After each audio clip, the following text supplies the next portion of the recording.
For many veterans, the battles don't end when they return home.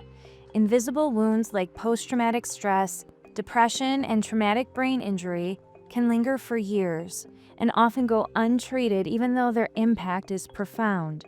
Today I'm speaking with two veterans about the care and community that help them heal. My name is Joe Harper. I am a U.S. Army infantry veteran. I also help with Veterans on the Fly and help with the Courage Foundation. You were in the Army. Yes, I was a mortarman, and we had we had a 4 deuce mortar, which is 4.2 in diameter. For the 4 deuce, it's a big explosion down there. It's a 34-pound round going down the tube and coming back out. And when you drop the round like this, you're taught to follow the round down with your arms and your head so you're clear from the where it goes off, but the explosion's happening right next to your head.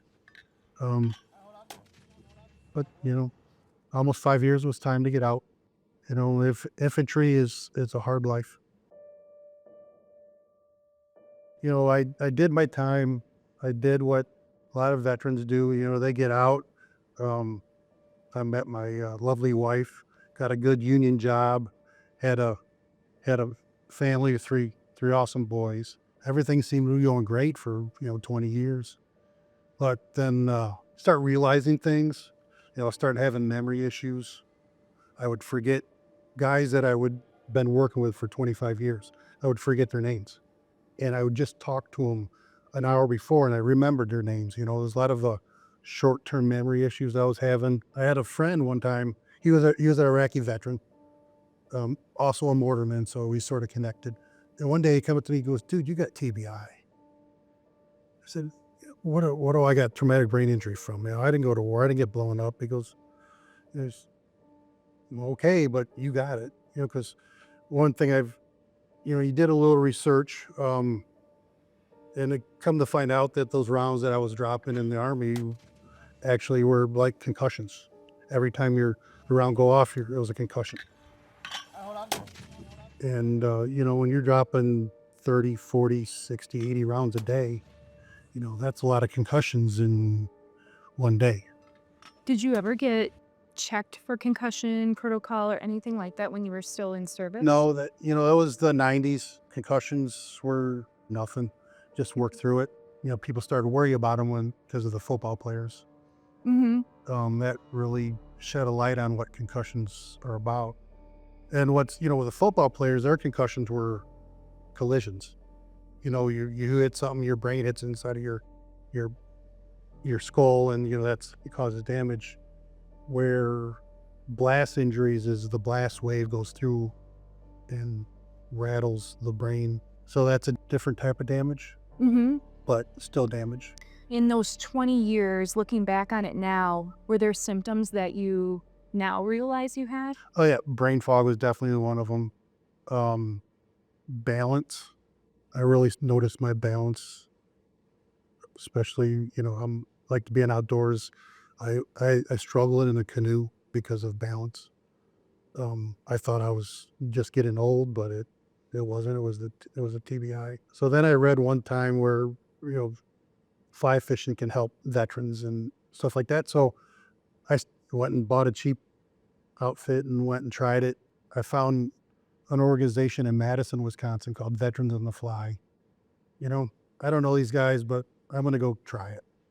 I'm still struggling this whole time. And then they were patient with me, which was, I'm thankful. Um, Struggling with the anxiety? the anxiety, the depression, I was the grumpy old vet that nobody wanted to talk to because he's just grumpy. Everything, you just bottle up and push it down and work through it, but it still makes you grumpy. Joe eventually went through a TBI assessment and was recommended for intensive outpatient treatment. Every day for 3 weeks, he worked with psychiatrists, therapists, and doctors to confront the symptoms of his traumatic brain injuries that had been affecting him for the last 20 years. And that was hard. It was good. As I say, it was the second best thing I ever did in my life. First one was finding a woman that put up with me. And you had never had any mental health treatment No, before? no. Okay.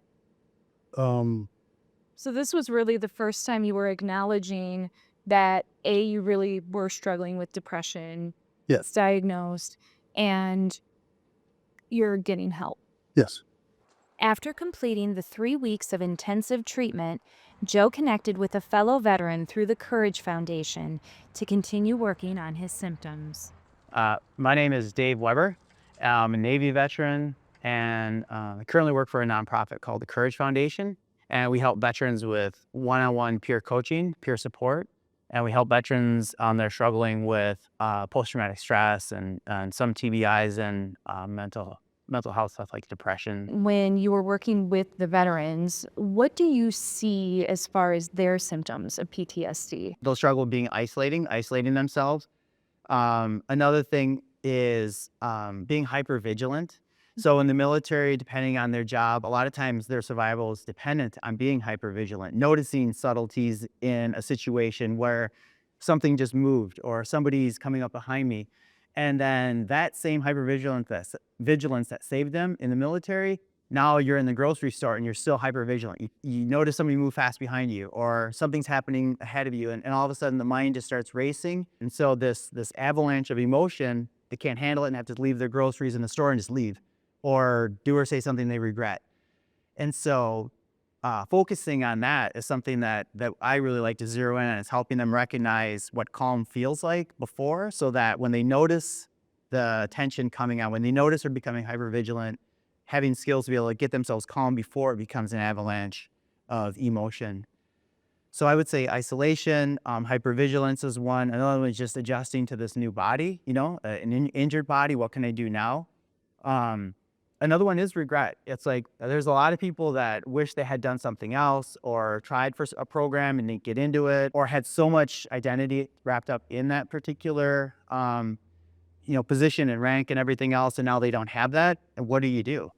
How much of that did you have to overcome personally to be able to do this work? Everything. I had to overcome all of it. And I think that's why for me, I'm so passionate about it, because it literally saved my life. And so now when I share that, like I can hear somebody talking through it, and I understand what it feels like to really feel like the lowest person on earth, and like how to go from feeling completely worthless to taking that first step. Dave includes many different aspects of peer support to tackle the complex struggles of veterans. He gave me a glimpse into some of the calming techniques and breath work that he teaches in his workshops. All right, so your eyes closed, seated comfortably. Exhaling out of my mouth just to help myself relax. Slowly inhaling through my nose, just taking a moment to notice the sound and feeling of that breath. So allow myself to settle down. I'm noticing a little tension, wiggling my fingers, wiggling my toes, have my feet nice and flat. So this is just practicing getting settled. Slowly opening my hands, kind of like letting a butterfly go. So we'll be cycling back and forth between tension and relaxation to feel that difference. So let's begin by exhaling in 3, 2, 1, and exhale out of your nose or mouth all the way out.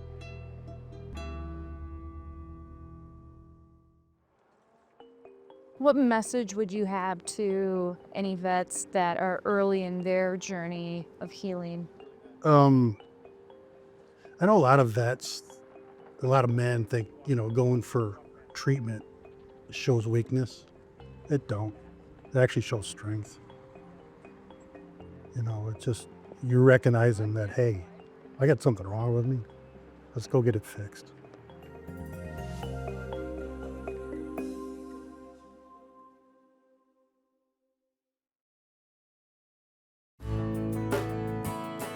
Funding provided in part by the Charles E. Kubley Foundation, committed to improving the lives of those impacted by depression since 2003.